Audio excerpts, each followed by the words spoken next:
Hello, and welcome to County Perspective. I'm sure a lot of our regular viewers are thinking, that's not Brandon Rosa, and you would be correct. I'm John Mongan. I'm filling in for Brandon on this latest edition. Rest assured, the show will still feature local programs and events in the community that you live in. One thing hasn't changed, and that is that Frederick County government has a lot going on, and FCG-TV's Ryan Hale is going to get you caught up with the latest events. The Maryland Police Accountability Act of 2021 requires every county in the state to establish a police accountability board no later than July 1, 2022. County Executive Jan Gardner held a town hall Monday, January 24th, to allow the public to provide their input on local legislation to create Frederick County's board before the bill is officially introduced. The legislation would establish members of a panel to receive complaints about police misconduct, hold quarterly meetings with law enforcement agencies to improve policing, and present an annual report before the end of the year. Local legislation is needed to define the memberships and reporting requirements of Frederick County's board. Members will be required to go through training provided by the Maryland Police Training and Standard Commission. Callers during the town hall asked for a larger board and for adjustments to eligibility to serve on the board. To watch the full town hall, visit frederickcountymd.gov/FCG-TV. County Executive Jan Gardner held a public information briefing on January 27, 2022, to provide an update to COVID-19 in Frederick County. While our numbers of cases are improving, it is important to note that our metrics and case numbers are higher than they were at the peak of last winter's big surge. Recently, the Board of Health passed a regulation for masks to be worn in indoor public places. This will remain in effect until the county's case rate for every 100,000 residents drops below 20. It is important to do our part to slow transmitting the disease while we still can. During the public information briefing, County Executive Gardner announced Frederick County government will be distributing KN95 masks to Frederick County residents at no cost. County libraries will be distributing packs of 5 masks during their normal operating hours. Masks are limited to 1 pack per household. So in addition to test kits, the health department has been distributing a limited number of our KN95 masks, and certainly we've sent them out within county government to our municipalities, to some of our healthcare partners, and to others that are high risk. Now KN95s, something I'm wearing right now, are higher quality masks than cloth masks. The CDC has recommended with the Omicron variant that you wear a KN95 or an N95 to prevent the spread of the virus. To learn more about the mask distribution, visit frederickcountymd.gov/masks. The Frederick County Office of Economic Development unveiled their new website, madeinfrederickmd.com. The site was developed to strengthen and foster the growth of Frederick County's manufacturing industry by providing resources, connections, and tools to succeed in global environment. Manufacturing is extremely important in Frederick County, and it's vital to our economy. Made in Frederick MD delivers the opportunity for manufacturers to post their job opportunities in one location, provide information on manufacturing resources, offer a searchable business directory, and much more. Here's the Director of Business Retention and Expansion for Frederick County's Office of Economic Development, Jody Bollinger, to tell us more about the site. So our goal for the website is to provide a tool for our manufacturing industry to use so they can actually expand and grow. For our companies or manufacturers who are looking to locate here, it gives them a resource to see why should they locate here. And also, it was a goal of ours to let the community be aware of the opportunities and the impact our manufacturing has on Frederick County. For more information on Frederick County's manufacturing industry, please contact Jody Bollinger at jbollinger@frederickcountymd.gov. Thanks, Ryan. We just learned all about Economic Development's brand new Made in Frederick website. Each month, our video services team will be producing a new video to highlight a local manufacturing business. Let's check out the premiere edition, which features Flying Dog Brewery. This is Made in Frederick County, Maryland.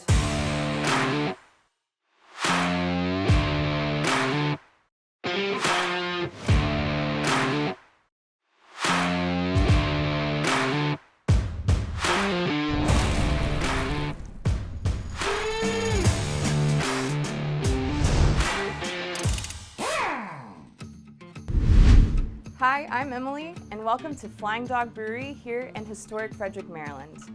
Here we celebrate good beer, creative expression, and just enough disobedience to be the best and most fun part of your day. Good people drink good beer, no So you may not realize it, but this is the beginning of a great beer. This is some malted barley, and we're about to go meet the brewers that mix it with water to create this special product.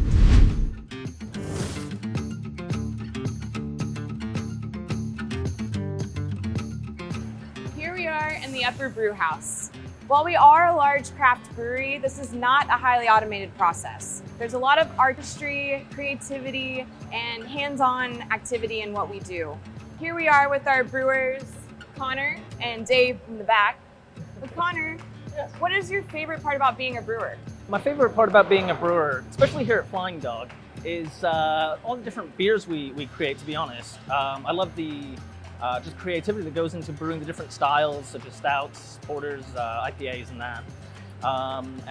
It's pretty cool just to be able to experiment and try different things, you know, whether or not they work out. It's a good learning experience for us to become better brewers.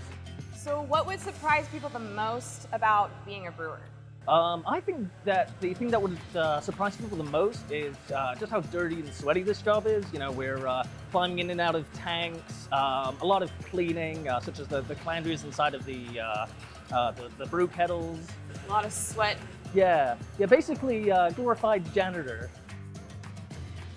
We get a lot of questions about the boots that are hanging up in the rafters over here. These boots are from old Flying Dog employees who have come in and wanted to get their start in craft brewing. And we train them up here and they become fantastic brewers, and they can move on to become a head brewer or open their own brewery somewhere else in the country. We're very proud of the brewers that we can bring in, people who want to come in and work hard and learn the craft, and we can put them to work and then send them out to another brewery and really improve their skills and improve the brewing world.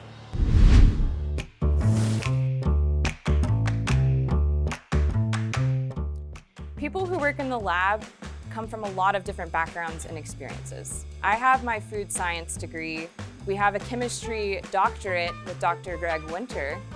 And then we have people that have no experience, like Ryan. But with the right attitude and curiosity, we can teach you everything you need to know. One of the most important things we do in our quality assurance lab is taste and test our final product. So let's go check out the guys and gals working in the back that are getting that product ready for you to taste to your lips. On any given day back here in the packaging hall, it could look like complete chaos.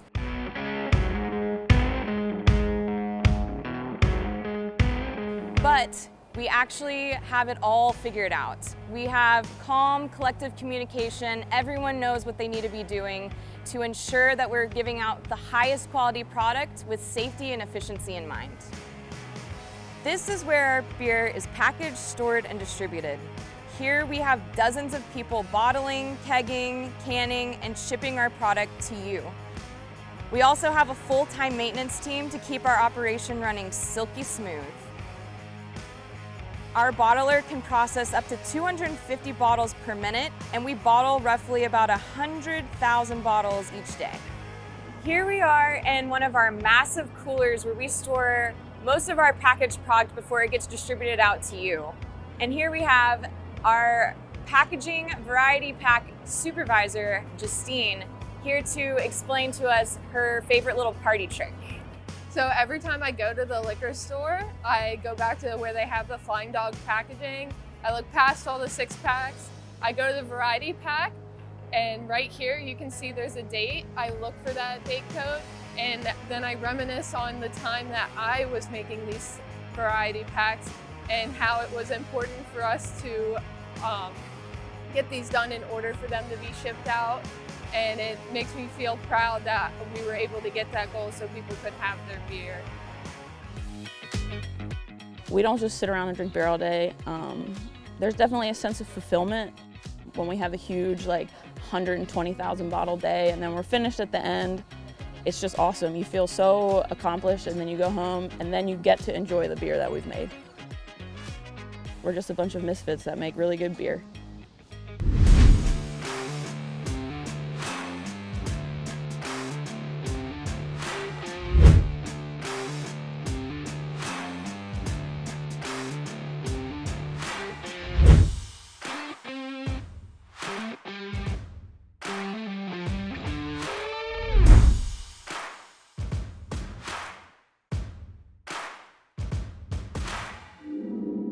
Hey, don't go hit happy hour just yet.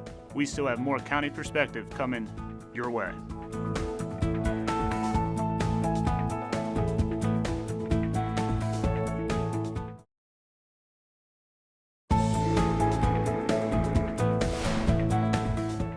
Welcome back to County Perspective. Like many pet owners, I have a love-hate relationship with my pets. Some days, we're best friends. Other days, they puke on the carpet and they're eating my sneakers. However, through the highs and lows, I still love them. Take a minute to watch FCG-TV's Pet of the Week, and who knows, maybe you'll find your new forever friend.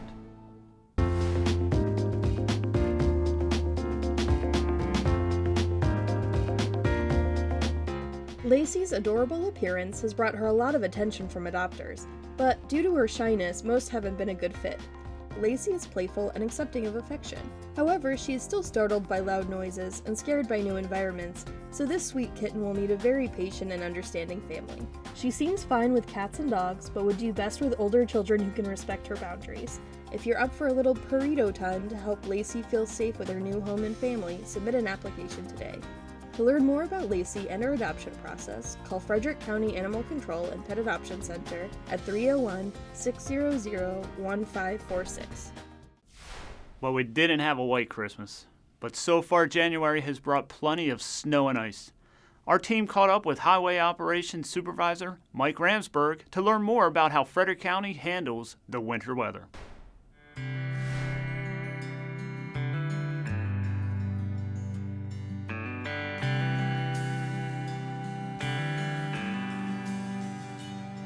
Our main facility is here on Montague Lane in Frederick, but then we have the 5 satellite yards. There's one in Thurmont, one in Myersville, one in Jefferson, one in Urbana, and one in Johnsville. They take a lot of effort here into watching the storms on, the radar and everything, and so if they predict one's going to start maybe around midnight, they'll normally give us a start time. Say 9, 10 o'clock. That gives us a chance to get in here, and then we get out to our runs, and then we pre-treat prior to. As far as the pre-treating, it can be placed on the road up to 72 hours in advance. The salt brine, it's just a mixture of salt, rock salt, and water that we make ourselves, and it will keep the snow from bonding and freezing to the road surface. Then during the storm, we use straight rock salt on the majority of the roads. Each driver has their own specific route, and with those routes, they have primary roads and secondary roads. The primary roads, we mainly try to keep them open, at least 1 lane passable and then 2 lane passable. It depends on the storm. But we do the developments and everything typically come after the primary and secondary roads. The secondary roads in the subdivisions during a heavy storm may not see a truck for several hours or even a full day, depending on how bad the event is. And then people get concerned about that. They haven't seen a plow come through their road for quite some time. But we're always in contact with central communication. If there is an emergency, residents should call 911. They will dispatch one of our trucks to that area. If we have a long-lasting storm that could last a few days, they watch our hours and how long we're out actually behind the wheel, and a lot of times they let us go in shifts. They'll have some of us get off the road and then some of us stay out to keep certain roads open, and that way everybody does have plenty of time to sleep. We have a bunk room here upstairs, and we do have a small kitchenette to where we can sleep, we can shower. And sometimes if it's really bad, they will be assigned to fire stations. That way if a fire truck has to go out or an ambulance has to go out, a plow truck will go along with them. During an event, we're always in communication with the public school system. We will let them know how many trucks we have out, how long we've been out, what our forecast is showing, what our drivers are seeing on the road, so we can update them and give them as much information as possible, and then they can make their call as to whether they will stay open, close, open late, based on that information. If they're calling for a bad event or we're into a bad event, if you can stay off the road for your own safety. If you do have to go out, plan your trip in advance, try and leave early, give yourself extra time. If they see our lights coming, if it's dark and they see our strobe lights coming, just pull over and let us go by, because it's so much harder for us to have to try to stop and build our momentum up than for them to. If they would, let us come by and then try to get home safely and stay off the roads until we've got them cleared up. That's the biggest thing.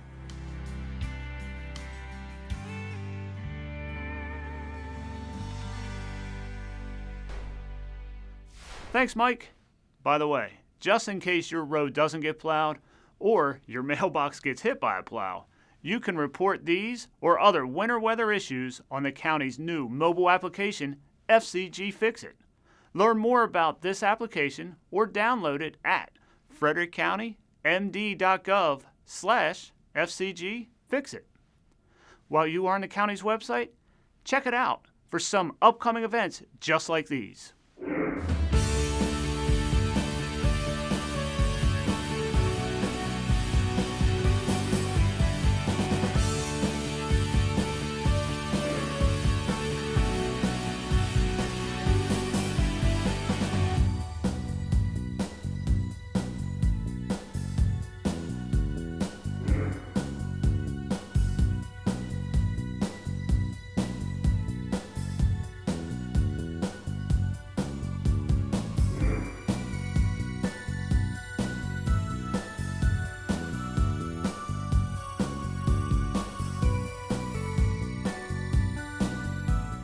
At this point in the show, our team would like to take a moment to inform our viewers of some potential life-changing information. February is National Cancer Prevention Month. According to the National Institute of Health, around 1 million people are diagnosed with cancer each year in the United States. Most diagnoses are breast, prostate, lung, pancreas, or colon cancer. Almost half of all cancer diagnoses can be linked to a preventable cause. So what can you do to prevent some of these common cancers? Well, it's easy. First, exercise regularly. Second, maintain a healthy weight. Third, eat healthy foods and have a healthy diet. Fourth, if you are a smoker, quit smoking. And if you have never started smoking, don't. And 5, limit alcohol use. If you would like to find out more information about National Cancer Prevention Month, visit cancernetwork.com. Well, I want to thank you for allowing me the opportunity to host this episode of County Perspective. Brandon should be back for the next one. Until then, you can follow Frederick County on social media to keep up with the latest news and events. Thanks for watching.